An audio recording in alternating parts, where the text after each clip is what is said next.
Top 5 things that could happen in the Bloodline after WWE Bad Blood 2024. Hello guys, welcome back to my channel. For WWE Family latest news update, please subscribe the channel and press the bell icon tuned for new videos.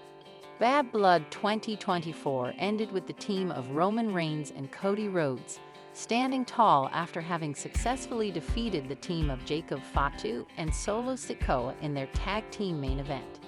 The PLE also featured the return of Jimmy Uso, who took out the Tanga brothers with a pair of super kicks and successfully distracted Solo Sikoa with it as Roman Reigns finished him off with a spear.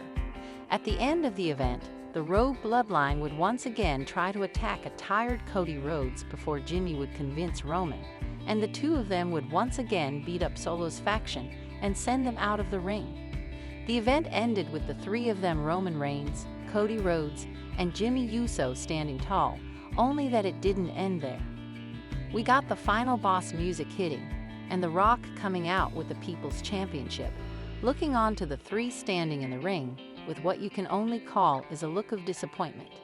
It was a certainly eventful show, but now that we are done with it, it's time to discuss what are the top 5 things that can most likely happen with the Bloodline after Bad Blood 2024.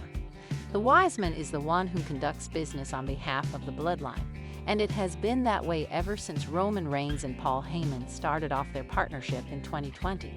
Paul Heyman was written off WWE television after being triple power bombed through the announce table by Solo Sikoa's Rogue Bloodline.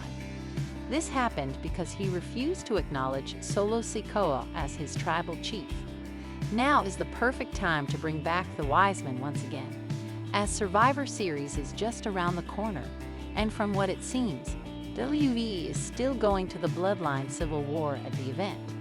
To facilitate that, we will need Jey Uso and Sami Zayn in Roman Reigns' corner, and who better to facilitate that in kayfabe than the mastermind himself, Paul Heyman, has turned babyface, and he is on Roman's side now.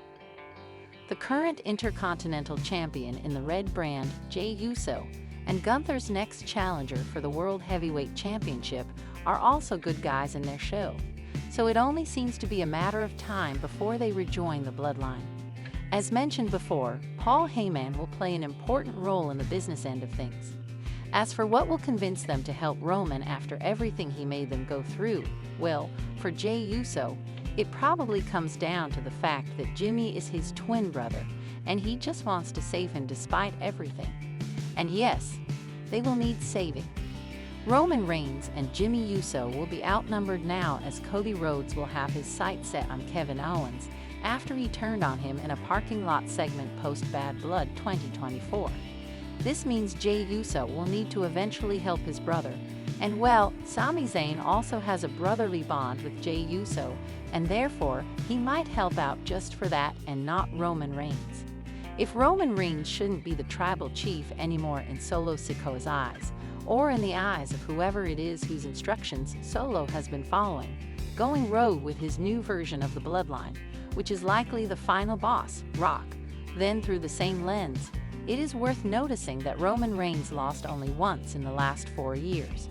But ever since Solo Sikoa took over and became the tribal chief, he has lost several important matches on several occasions. He lost at SummerSlam, he lost clean at SmackDown, and he lost once again at Bad Blood, despite having a significant numbers advantage over Roman Reigns and Cody Rhodes the entire time.